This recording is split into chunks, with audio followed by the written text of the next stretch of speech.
In the summer of 2021, Megan Newborough went missing. She was only days away from her 24th birthday. Meg left her family home on a Friday night to meet with someone she trusted, someone who had confided in her and, in sharing their vulnerabilities, had trusted her in return. She had played the role of confidant, comforting and supporting. But in doing so, she found herself trusting the wrong person. Hey up, hey up, hey up! Hi there, I'm Kevin and welcome to Just Thought Lounge.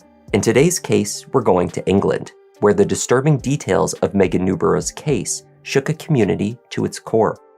This is also the story of a close-knit family who were forced to endure an unimaginable tragedy and did so with composure and grace.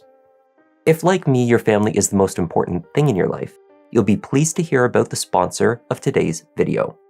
MyHeritage is the #1 family history service. They offer a fun and easy way to build your family tree, as I've done here. The site has over 20 billion historical documents for you to access and search across to find records of your family members. When I began building my family tree, I was amazed at how easy it was to make connections.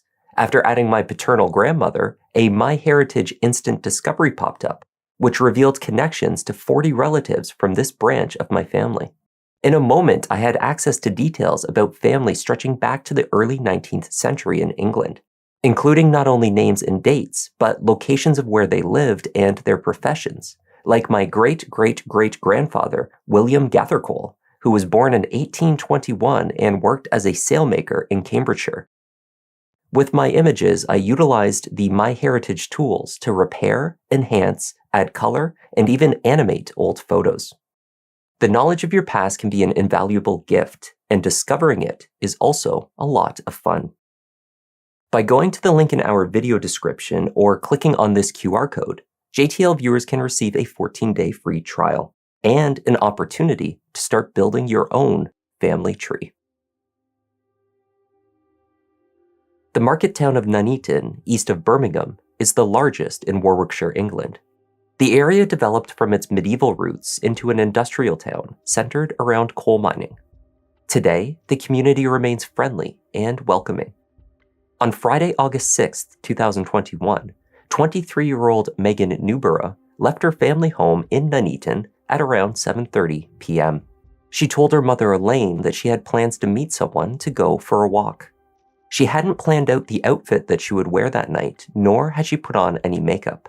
Her mother assumed that she was going somewhere and with someone with whom she felt comfortable. Leaving for a few hours most evenings was not at all unusual. Megan's father, Anthony, recalled expecting her to return home in just a couple of hours. But by 9:30 that night, Megan had not returned. Throughout the night, Elaine and Anthony continued to send messages through different platforms to their daughter. They knew that something was not right. By noon the next day, they reported Megan missing. And she said she was leaving at 7:30 that evening. I remember leaving the kitchen and having the conversation. I said, be safe, you know. She said, I'll see you soon. So, yeah. Megan, or Meg as she was affectionately known, was born on the hottest day of the year in August 1997. She was to be the middle child to older sister Claire and then later younger brother John. The close-knit siblings grew up in the family home in Nuneaton. As a child, Megan developed two great loves, dancing and animals. She always had a pet, hamsters, rabbits, and eventually her little dog, Frank. Her closest friends were the same school pals that she had grown up with, beginning in preschool. As an adult, Meg was successful at her work. She had a role in human resources at a brick manufacturing firm called Ibstock Bricks. Colleagues reported that Meg was widely known around the company as a helpful and kind person. Claire told police that Meg had left on that Friday night to meet with a romantic interest, 30-year-old Ross McCallum. The two had met at their work where they were in different departments. Meg in HR, while Ross worked as a brickmaker. Her sister, Claire, recalled that Meg had only nice things to say of Ross. He would send her messages most mornings, saying, "Good morning, beautiful." Claire admitted that she knew little about Ross McCallum beyond these tidbits that her sister had shared. The two had not been dating for very long, though they had known each other for a couple of years. On one point, the family was certain. When Meg left the house that Friday night, she was in a happy mood. Warwickshire police were able to trace Megan's car, a white Citroën C3, using automatic number plate recognition. They found that a camera 30 miles away from her home had captured the vehicle at 9:50 p.m. the night before. Initially, the family was relieved that there was a sign of Megan out driving later in the night. Perhaps this was a sign that all was well. Except they still had no response from her, and every call went unanswered. Seeking to retrace her steps, police went out to the home of Ross McCallum. The 30-year-old lived in Colville, a roughly 40-minute drive north from the Newborough family residence in Nuneaton. They spoke first with his parents. Ross was not in. He was in the neighboring town of Loughborough at a pub, having a few drinks. Hi, is that Ross? Hi, it is Ross, yeah. Hi Ross, my name's Mia, I'm a police officer with Warwickshire Police. Hello. We've just come to your mum and dad's house. We're just looking for Megan, she's been reported missing. Have you seen her at all? She came on Friday. I've been trying to call her loads. Have you? She came on Friday for about an hour. Yeah. Then she left about 9ish. Okay. I went to McDonald's. Yeah. And then she said she gave me a call or a text when she got home. She never did. She never did. Okay. Ross had sent a series of messages since parting ways with her at 9 p.m., as he told Officer Mia. "You're effing amazing," the messages began, followed by 3 kiss emojis and a smiley face. Multiple complimentary and affectionate messages followed, as well as at least 3 voicemails. Just before 11 p.m., he wrote, "Did you get back all right, baby? I'm guessing you've gone to bed or your phone has died, so I'll talk to you in the morning and then we can go round yours." Ross had no reply.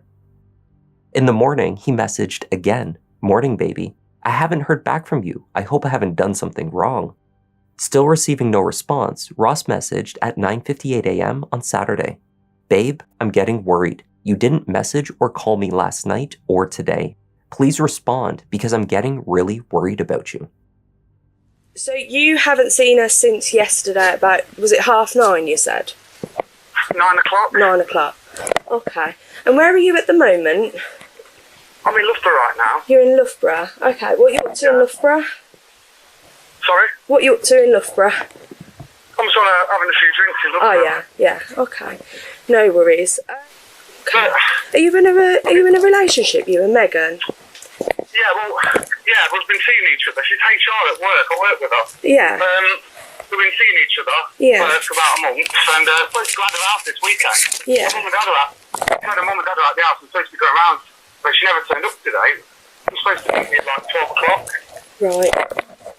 And did she say anything of where she might be going or where she might be? All she said was she was going to go to. She's like going to McDonald's on the way home to get like a vanilla milkshake. Yeah. That's it. I've sent her about, I sounds really creepy, I've sent her about 15 WhatsApp messages. She said she was going to call me when she got home or text me or something. I've sent her loads of like WhatsApps and I've rang her up loads. Yeah, okay. Yeah, you're obviously worried about her. Yeah. No, she's honestly, she's lovely. I work with her, she's HR, she's a really nice person. Yeah. But I am really worried. What vehicle do you drive, Ross? I don't drive. You don't drive? Okay. No, I don't have to drive. Oh, bless you. Okay. Okay. I mean, I appreciate I've probably ruined your night out now by worrying you. No, honestly, I was worried anyway. I wasn't really on a proper night out, I wasn't. No. I just wanted to get out. I was really worried earlier. I told Mum and Dad Yeah. Okay. It's not like her to do. It's really. I don't know if you've spoken to the family. It's not like her to do this. No, they're really worried about her as well. Yeah. While Ross was out, Warwickshire police took a look around the house in Colville. What they found immediately alarmed them. In the living room, there were signs of disorder. Items had been knocked around. There was a wet stain recently cleaned on the floor. Ross had told his parents that he had spilled some coffee, but police were not so sure. In the hallway leading to the door, smears of a dark liquid were visible on the skirting boards. Police suspected it was blood. Could Megan have been attacked in the living room and dragged through the house and out the door? Signs certainly indicated that something far more nefarious than a coffee spill had taken place. Following the discovery of a suspected crime scene inside the house, the Warwickshire police moved quickly. If Megan was still alive, they needed to locate her as soon as possible. Ross McCallum was tracked down and promptly placed under arrest under suspicion of kidnapping. At this moment in time, we have reason to suspect your involvement in the disappearance of Megan Newbury, and as a result, I'm arresting you on suspicion of kidnap. So you do not have to say anything. No matter how you defend, you don't mention one question, something which you may later rely on in court. Anything you do say may be given as evidence. So I'm just going to put some handcuffs on you, alright? You can. I'll put these on first.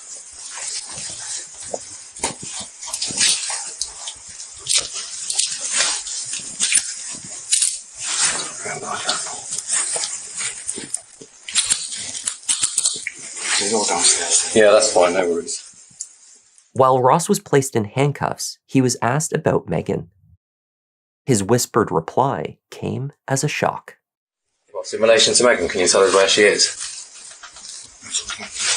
Second. Talk down the police station.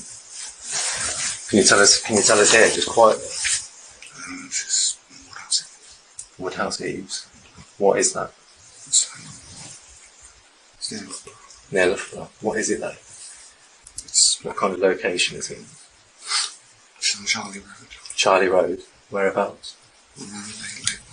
In the lay-by. Okay. She's going to call this tomorrow morning. Is she alive? No? Okay. Right, do you want to come with us? Yeah.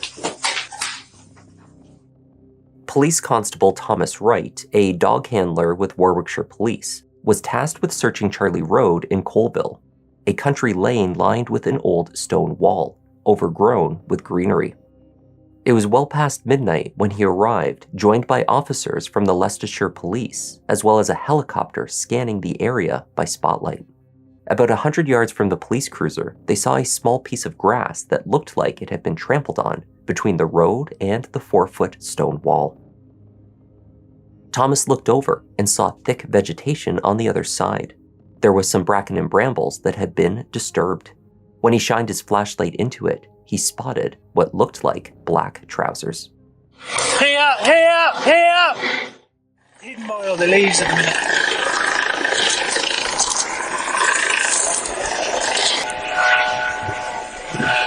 It's definitely drive down and found her. Officers had found Megan where Ross had stated she would be, off of a lay-by, an area where a car can pull over, on Charlie Road. It was not far from the village of Woodhouse Eaves, near Loughborough. She was partially clothed. It appeared that her throat had been cut. Just down inside. See her legs. Oh. Looks like she has a lot of top on.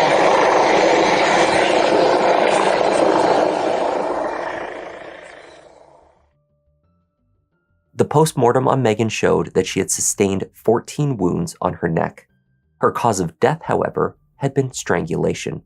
The cuts to her neck were post-mortem. Megan had been 4 days away from her 24th birthday. Police found Megan's car at about 2 a.m. on Sunday. There was blood matching hers on the passenger side of the vehicle as well as on the exterior. Near to the car, there was a glove.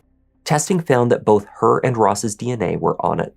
It was determined that Ross, who did not have a driver's license, had nonetheless used Meg's Citroën to carry her body out to the country lane and to dispose of evidence.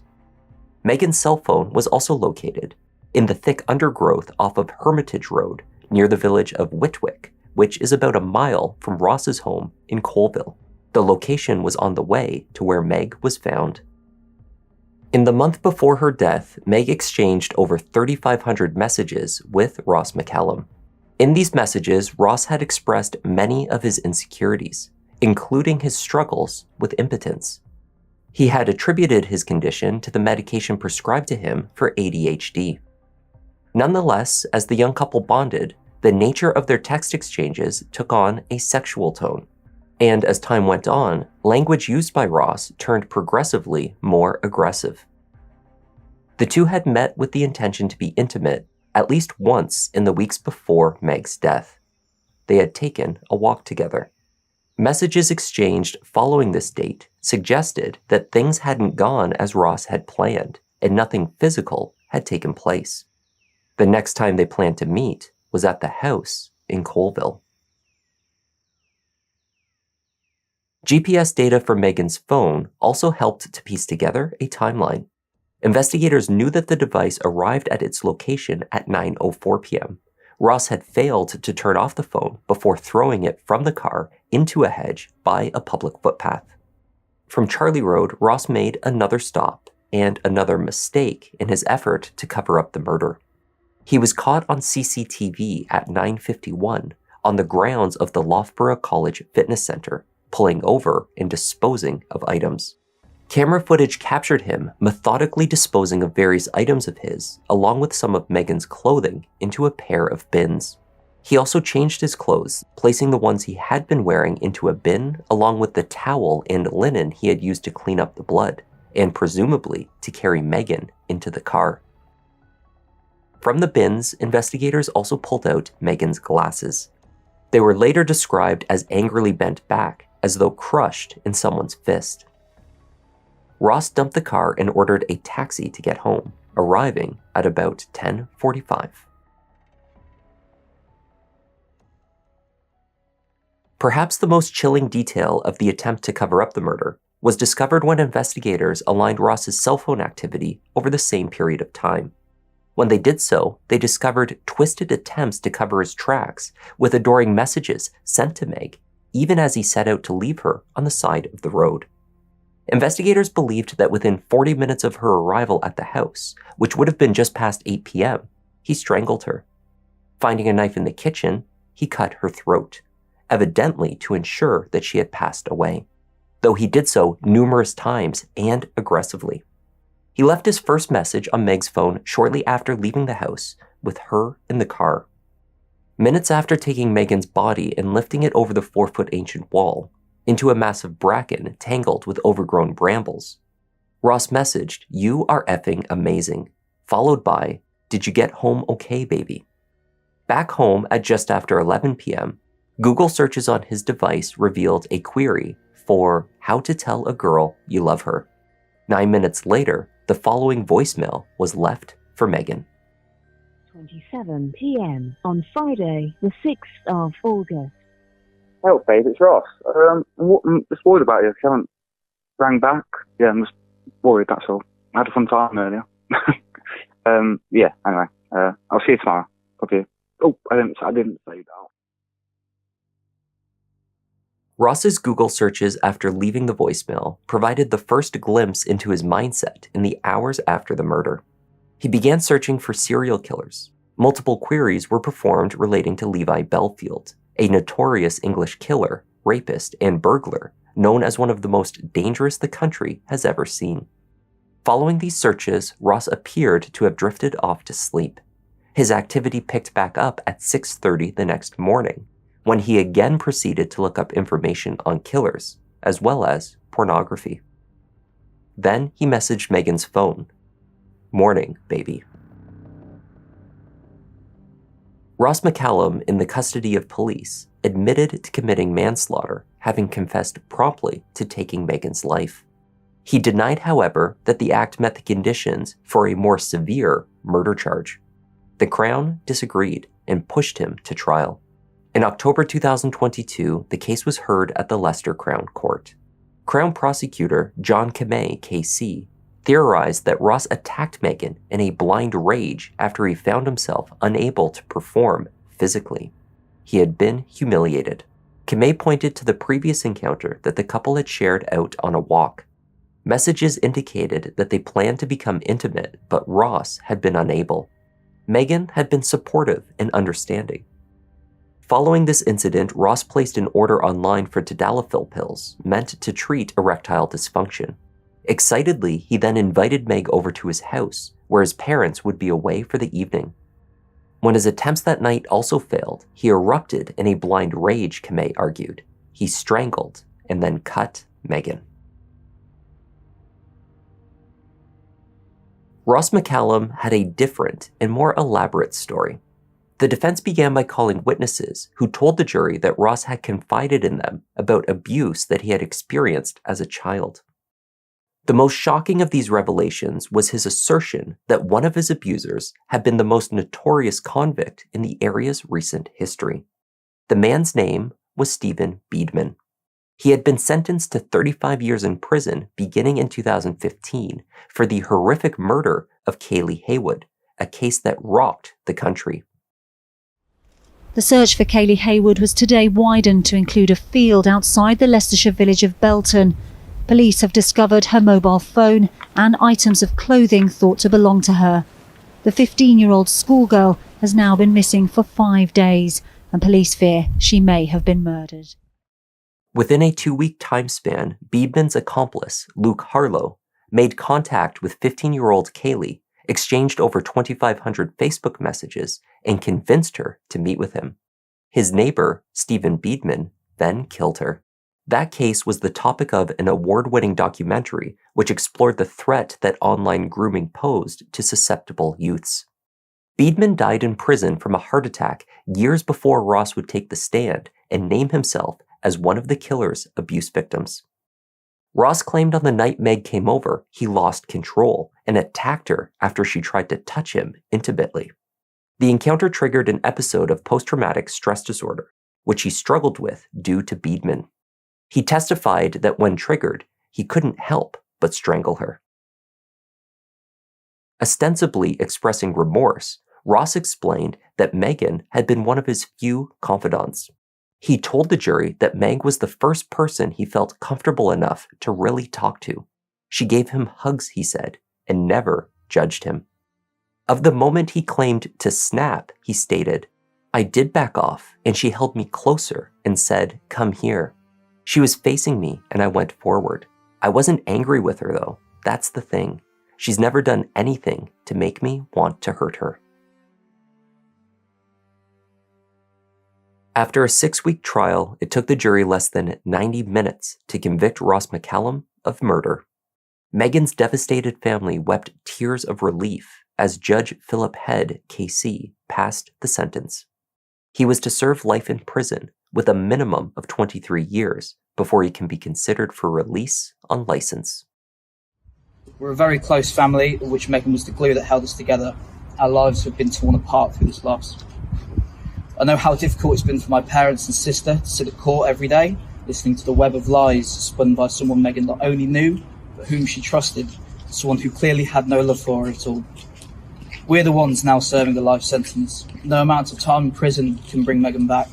We have to carry on with our lives as best as we can, but Megan will never leave our thoughts. She was about to buy her first home and was excited for everything she had coming up. She was so eager to start the rest of her life. Anthony Newborough later told the media that his daughter saw the best in other people, hence she got involved with the man that took her life. She thought she could help him. Megan lost her life trying to help somebody. When Megan Newborough was younger, she made a list of all the things she wanted to accomplish in her life. One of her dreams was to train for and run a marathon. That November, a gathering of 50 family members and friends joined a 5-kilometer park run in support of Megan and the White Ribbon charity. The nonprofit aims to end violence against women and girls. They raised over £3,000, and with so many supporters running the 5K together, they met their goal of running a cumulative marathon, just as Meg had dreamt of doing. Donations at her funeral raised funds for the Dogs Trust in her name. The family has since established the Megan Newborough Foundation, which aims to continue to support the many passions and causes that were close to Meg's heart.